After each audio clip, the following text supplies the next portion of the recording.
I wanted something useful, something really truly positive to come out of that not such good experience. It could have gone one of two different ways, but I really wanted to leave a legacy from that.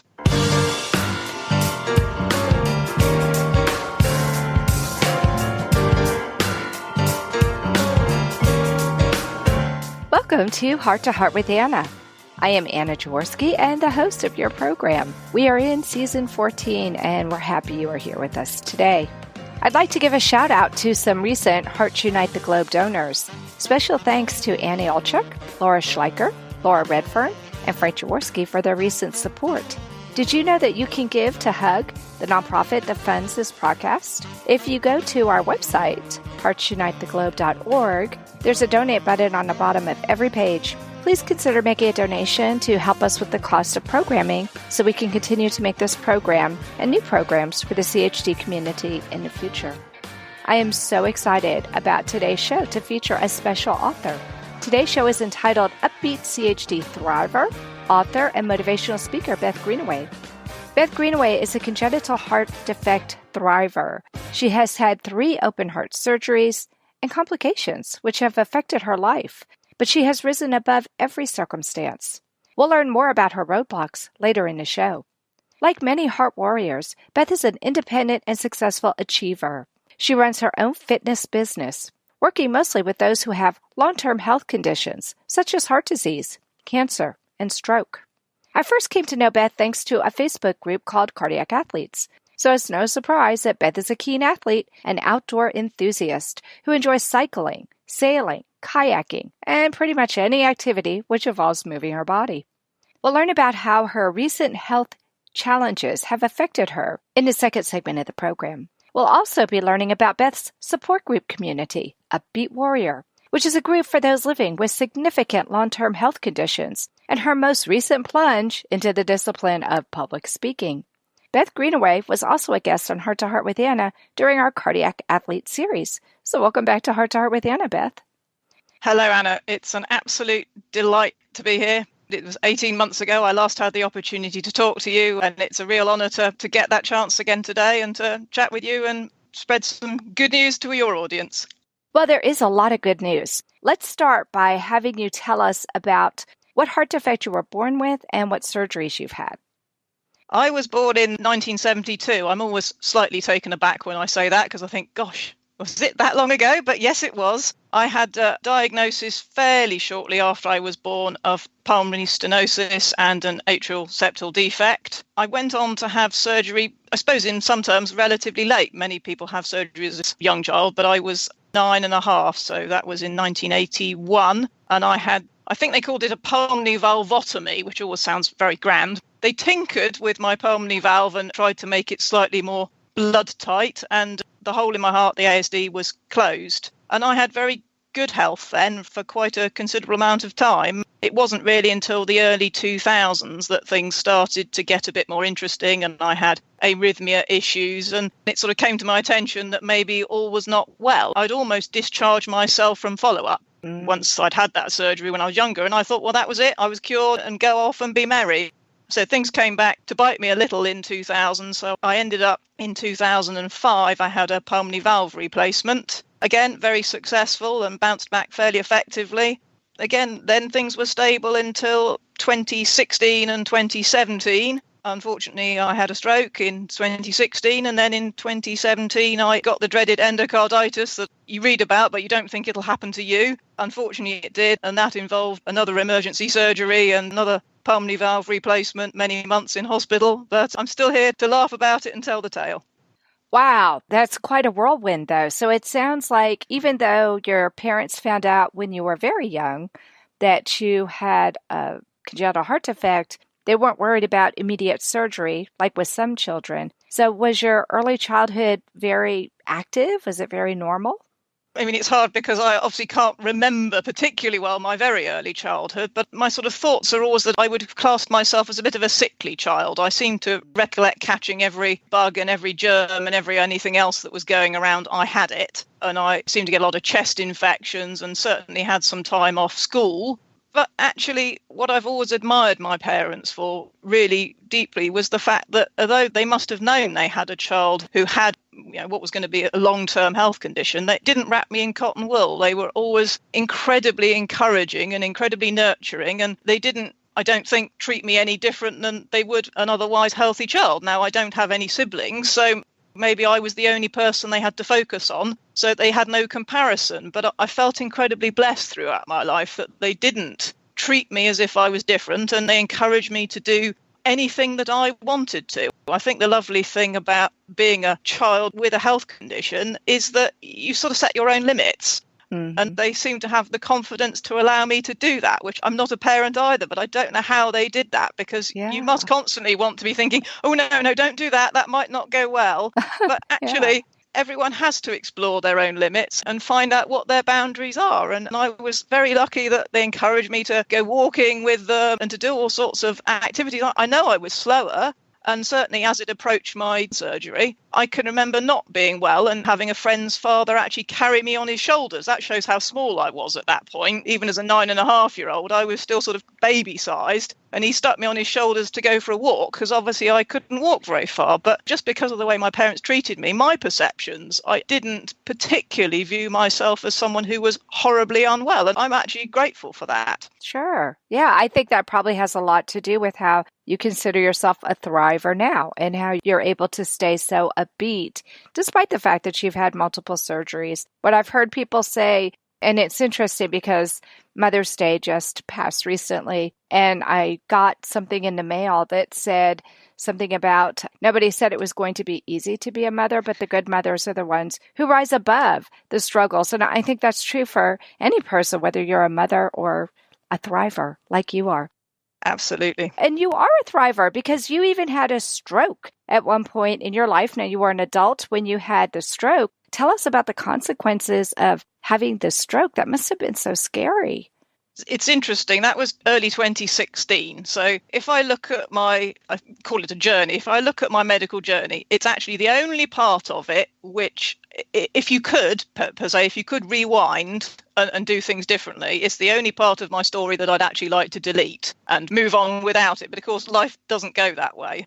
I was very active, and I'd been to a regular indoor cycling spinning class in the morning of the stroke. Nothing particularly untoward, except even more arrhythmia problems than I'd had before. Now, I'd got very used to exercising with arrhythmia issues. I was anticoagulated, so I was always told, no, that was fine. We can't do much about the arrhythmia problem, but you'll be all right. It won't cause you any significant problems. And I'd sort of gone on merrily with that sort of illusion, I suppose, or maybe delusion. So I'd gone to the class. In fact, I'd left the class, had a shower, and I'd gone to the supermarket on the way home. And it wasn't till I got there that I was looking at something in the aisle, and I thought to myself, there's something really weird about my eye. And it hadn't dawned on me till then. And I thought, hang on, there's a black bit at the bottom. Oh dear. And yeah, I thought, that doesn't seem quite right. But being the normal sort of get on with life and don't worry about these things, everything sorts itself out kind of person that I am, I dismissed it and went, oh, well, that'll be fine in a few days. Unfortunately, it kind of kept growing. It took me a few days to go to the eye hospital, I'm honest. And I went, no, hang on, this isn't right. A friend of mine actually said, I think you should go and get that checked out. And I went, okay. And off I went. And it was one of those bizarre moments where I met a doctor in his room and he said, well, we don't think you've had a stroke. We're not exactly sure what's going on, but we'll get you a brain MRI to see. And in the meantime, we'll change your anticoagulants and increase them slightly, etc. And off I went. And unfortunately, there's no point apportioning blame, and it might not have changed the outcome. But the MRI referral somehow in the hospital got lost. Oh, my goodness. Wow. It was about 3 weeks later when I sort of called again and went, I think maybe I should have had an MRI. And they went, oh, it's in the routine pile. It's all good. And I went, no, not sure about this. Lo and behold, somebody obviously chivied somebody along, because a few hours later, I got a phone call from the stroke unit saying, we have an urgent MRI referral for you here. And I went, well, no, that was 3 weeks ago. So anyway, long story short, I got a brain MRI, and having decided previous to this, no, you're fine, you haven't had a stroke, they took one look at the MRI and said, oh, good grief, not only have you had a stroke, but it appears there is a historical stroke as well, that maybe that happened. my earlier surgery, who knows? Wow. But unfortunately, the blackness kind of kept on creeping. And certainly within that 3-week time frame, I really have no usable vision in the left eye. It does see a tiny amount. It has a very small visual field. It's not useful vision, so I think my brain just disregards it now. So that's inconvenient, I would say. I've got good vision in my other eye, but I have issues with depth perception, how far away from me things are. Mm-hmm. I don't like driving, especially not at night. I have managed to retain my driver's license as long as my good eye is a good eye, but I don't like moving from light to dark. It takes a while for everything to adjust. And obviously I have no peripheral vision at all on one side. So I'm very nervous about people walking into me, driving into me, knocking into me. In the scheme of things, if this is the worst thing I have to bear, then it is what it is.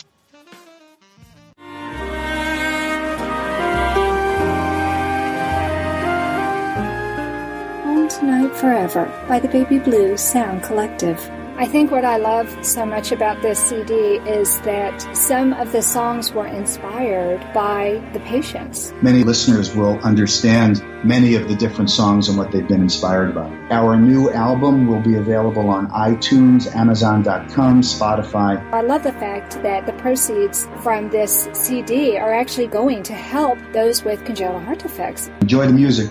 Home Tonight Forever.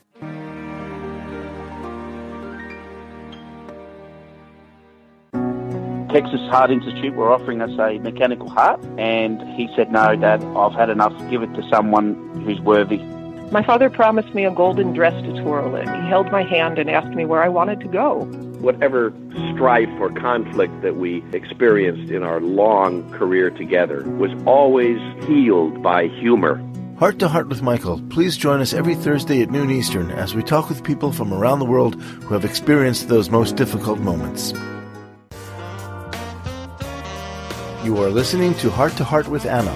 If you have a question or comment that you would like addressed on our show, please send an email to Anna Jaworski at anna@hearttoheartwithanna.com. That's anna@hearttoheartwithanna.com. Now, back to Heart with Anna. Before the break, we were talking about your congenital heart defect and your stroke, Beth. In this segment, I'd really like to talk to you about your most recent complication that affected you in the spring of 2017. So why don't you tell us about what happened to you then? Yes, it was unfortunately literally a year after the stroke, and I hadn't been very well for probably about a month. It started with a kidney infection, which was treated with antibiotics, and I thought, again, that was that. Unfortunately, I had some concurrent gynecological issues related to my monthly period, and the blood thinners I was on was causing issues there, and it sort of became a bit of a blur. And I'm honest enough to say that I don't think maybe I was as proactive as I should have been. I had several emergency room sort of admissions with bleeding and feeling very dizzy, etc., etc. And in that process, they discovered I was extremely anemic, which somewhat made sense. I needed a blood transfusion, and the process of that actually occurring, they decided they couldn't give it to me because I had a bit of a temperature, which should have been a bit of a warning sign. But they said, "Oh, no, well, we're not sure what's going on. Go away and come back in a few days' time." And I really was in a bit of a state at this point. If I look back, I go, gosh, that really should have had warning bells going off in my own head. But I just assumed I'm anemic. Once I've got this blood, I'll be feeling much better. Unfortunately, a few days later, I got a phone call from my cardiologist who said, "You need to get to the hospital, and you need to get to the hospital now. We tested some blood from a few nights ago, and we think you have endocarditis." And unfortunately, as soon as they said it, I thought, "Oh, you fool, of course you have." Oh, no. So it all makes sense. It's like everything came together and made sense. I said that the bleeding and the other stuff had just kind of blurred my mind and made me just apportion it to, and I thought, "Oh no, you silly fool." Again, it is what it is. You can't rewind in life. You can but go forwards. And I was, in fact, very lucky. I was at my local hospital at that point, and they took one look at me and spoke to my consultant, who's 120 miles away, and he said, "She needs to get here." So I had a very lovely 120-mile blue light ambulance ride up the highway to get there. And a few days later, I was on the operating room table having another valve replacement and having all this infected matter, shall we say, cleaned up. It wasn't the way I'd have liked it to have gone down. But again, you can but take the positives out of it and say, I survived that nasty situation. I spent 2 months in the hospital with IV antibiotics and all sorts of other things to try and sort of sort it out. Again, full circle, I feel much better. I've got horrible rhythm problems still and other things that probably wouldn't have occurred had that situation not. But I'm still here to laugh about it. So laughter is the medicine for me, and I'm going to carry on. There you go. Wow, it sounds like things were snowballing on you with kidney infection and female problems. And wow, I mean, just one thing after another. And so it's no wonder you kind of missed it, because you were probably just trying to put one step in front of the other. I was in an awful state. I will say I hadn't actually gone upstairs in my house for about a week because I was so dizzy I actually couldn't get up the stairs. So I was sleeping on the sofa downstairs because I'd already figured out that going upstairs wasn't a good plan. Right. Well, because falling down the stairs would not be a good plan. No, it wouldn't have been pretty. No. Right. Oh my gosh. Well, keeping a woman like you down in the hospital, I'm sure, was no easy task. So what did you do while you were in the hospital for such a long time?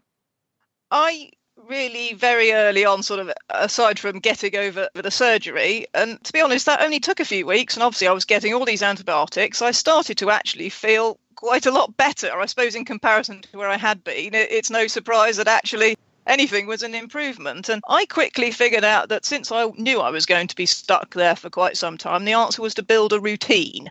And I suppose hospital has a routine, but I wanted my own routine because I wanted to, it sounds odd, but I wanted to grab that opportunity and that gift of time. When else in life was I going to get to basically be taken care of? I didn't have to cook, clean, make my bed, or do anything else that I really didn't want to do. Pay the bill. It was all taken care of. So I thought this is the most incredible sort of opportunity and luxury. So I built my routine. I made sure I got up and I went to bed at the same time every day. I always made a plan if I could to get dressed. Don't lie around in bed or in your dressing gown. Get up and do the things you would do otherwise. I started a little walking plan. I was not allowed far from the hospital, but I figured out I could go out and walk around the perimeter and come back in again. I did that 3 times a day, after breakfast, after lunch, and after the evening meal. I did some online courses. Again, I discovered this. You get lovely online courses these days. And I'd always thought, I'll do some of them when I've got time. Well, what I had at this point was time. So I used it. I started documenting my day. And indeed, I started writing my book. It all kind of rolled into the same process. I thought, well, if I'm documenting this, I'm going to keep putting my ideas down and putting my tips and things as I had that experience. I shared my learning because I thought, well, at some point, this might actually be useful to someone else facing a similar or sort of slightly different adversity. So tell us about how people can find your Amazon best-selling book, Upbeat, Growing Resilience and Positivity in the Face of Medical Adversity. The really lovely thing is I managed to find fairly early on in my writing process a publisher who was prepared to actually take this on and help me with the process. So that meant it actually got done. My fear in these things is always that I would have spent a lot of effort, and I'm a bit of a perfectionist, and I'd have just let it go and wouldn't have been happy with it and would never have done it. So the fact I had a publisher managed to get it onto Amazon, and I was very lucky that it became a bestseller in its category on the day it launched. It's since slid quite considerably, but that really helped to sort of push it along. And I spent some time, obviously, with social media posts, and I was so shocked, really, that it did as well as it did. I was kind of expecting about 5 people in the whole world to read it. But it turns out there's a few more than that. And in fact, the audience is still growing. I still speak to people. It's almost a year later now, and I still speak to people who say they found it and they've seen it. And so, yeah, you can get it on Amazon internationally. It doesn't matter what part of the world you're in. It should be available. And I have links on my website so that people can find it. And again, I do as many talks and things as I can to try and spread the word that it's out there. Well, we'll definitely be talking about that more in the next segment. But I find it fascinating that while you were recuperating, here you were writing a book. That just blows my mind. I'm so impressed that that was what you decided to put a lot of your time and attention in. I wanted something useful, something really truly positive to come out of that not such good experience. It could have gone one of two different ways, but I really wanted to leave a legacy from that. Hi, my name is Jamie Alcroft, and I just published my new book, The Tin Man Diaries. It's an amazing story of my sudden change of heart as I went through a heart and liver transplant. I can think of no better way to read the Tin Man Diaries than to cuddle up in your favorite Hearts Unite the Globe sweatshirt and your favorite hot beverage, of course, in your Hearts Unite the Globe mug, both of which are available at the Hug Podcast Network online store, or visit heartsunitetheglobe.org. If you've enjoyed listening to this program, please visit our website, heartsunitetheglobe.org, and make a contribution. This program is a presentation of Hearts Unite the Globe and is part of the Hug Podcast Network. Hearts Unite the Globe is a non-profit organization devoted to providing resources to the congenital heart defect community to educate, empower, and enrich the lives of our community members. If you would like access to free resources pertaining to the CHD community, please visit our website at congenitalheartdefects.com for information about CHD, hospitals that treat CHD survivors, summer camps for CHD families, and much, much more.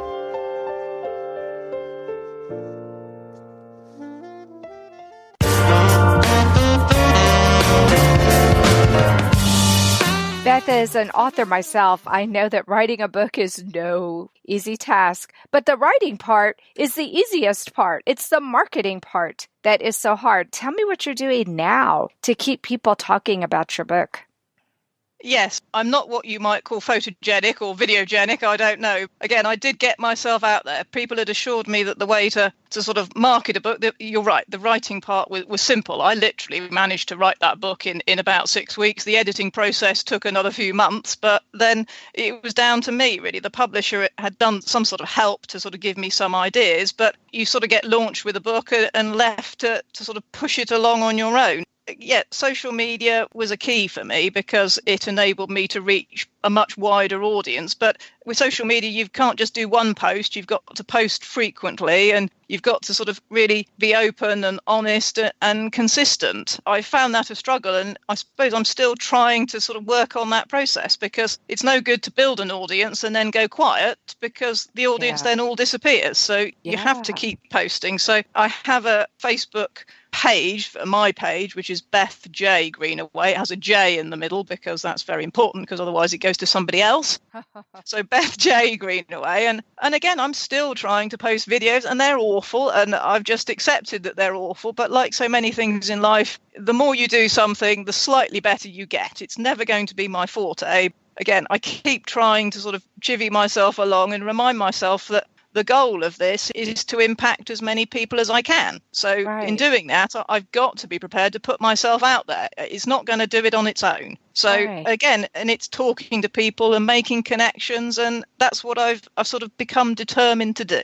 Mm-hmm. And so you've started this support community called Upbeat Warrior. Talk to us about that. Yes, that was a sideline that I realised quite early on. I mean, I've been on Facebook now as a sort of a personal person for, I don't know, pretty much since it started. And the support that's available online now is remarkable. You can reach out and contact people all over the world. It's such a small world we live in because we have access to people anywhere. Right. But I realised there was a lot of very cardiac specific or even condition specific groups out there, but there was none really that I could find for people with multiple conditions or different conditions. And I've learned that it's okay to talk to people with your condition, but actually what really destigmatizes things is to realize that we're all somewhat in this together, and people with other conditions, we all suffer and we all have traumas to overcome. And it's empowering and enlightening to hear other people's stories and people with entirely different conditions and learn how they cope and the challenges they face. That brings an incredible perspective to our own suffering, really. So I wanted to connect people with a whole sort of slew of different health conditions so that we can support and learn from each other. I love that because you're so right. I think everybody has a story, and I think we can all learn to be more upbeat when we hear other things that people have overcome. So you have shared some of the most amazing experiences in your life, but now I understand that you're starting a career as a motivational speaker. So tell us a little bit more about that.